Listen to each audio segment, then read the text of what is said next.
Hello, South Maple friends and family. I'm Mrs. Parker, PE specialist, and I would like to read you this book. It's one of my family's favorites.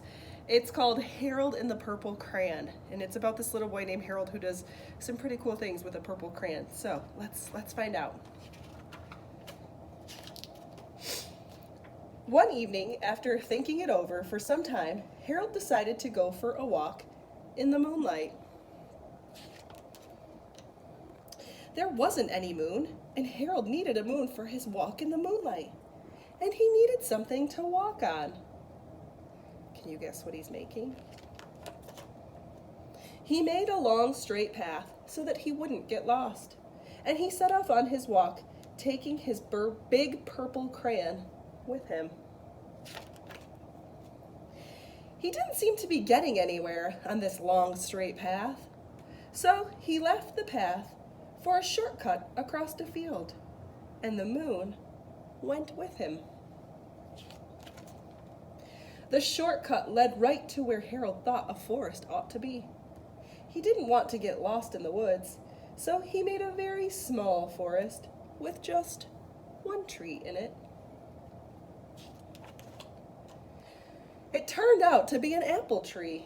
The apples would be very tasty, Harold thought, when they got red.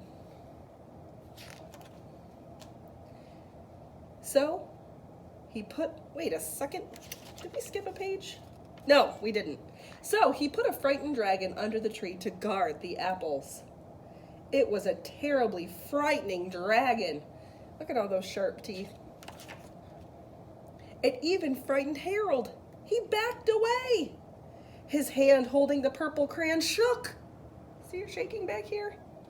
I wonder what it will become. Suddenly he realized what was happening. But by the time Harold was in over his head in a great big ocean, oh no, what's happening to poor Harold? He came up thinking fast, and in no time he was climbing aboard a trim little boat. He quickly set sail, and the moon sailed along with him. After he had sailed long enough, Harold made land without much trouble. He stepped ashore on a beach, wondering where he was.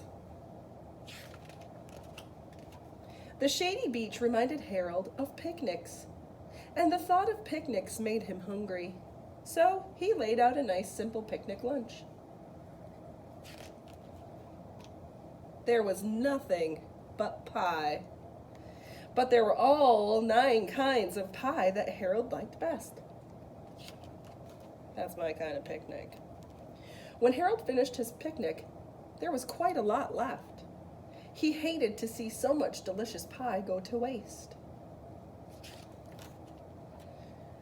So Harold left a very hungry moose and a deserving porcupine to finish it up. And off he went, looking for a hill to climb, to see where he was. Harold knew that the higher he went, the further he could see. So he decided to make a hill into a mountain. If he went high enough, he thought, he could see the window of his own bedroom.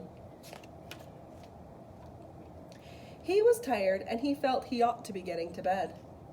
He hoped he could see his bedroom window from the top of the mountain. But as he looked down on the other side, he slipped. And there on the other side was nothing on the other side of the mountain. He was falling in thin air. Oh no. But luckily he kept his wits and his purple crayon. He made a balloon and he grabbed onto it. It's pretty smart.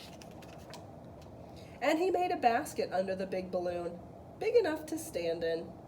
He had a fine view from the balloon, but he couldn't see his window. He couldn't even see a house. So he made a house with windows, and he landed the balloon in the grass in the front yard. None of the windows was his window. He tried to think where his window ought to be. He made some more windows, He made a big building full of windows. He made lots of buildings full of windows.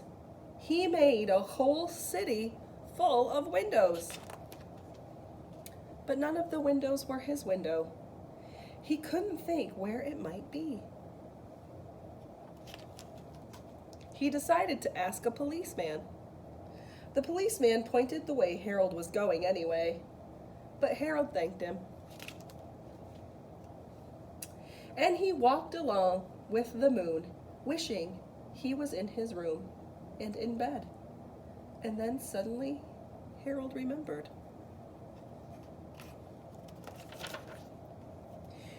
He remembered where his bedroom window was when there was a moon. It was always around, right around the moon. And then Harold made his bed. He got in and he drew up the covers. The purple crayon dropped on the floor, and Harold dropped off to sleep. The end. Hope you liked my book.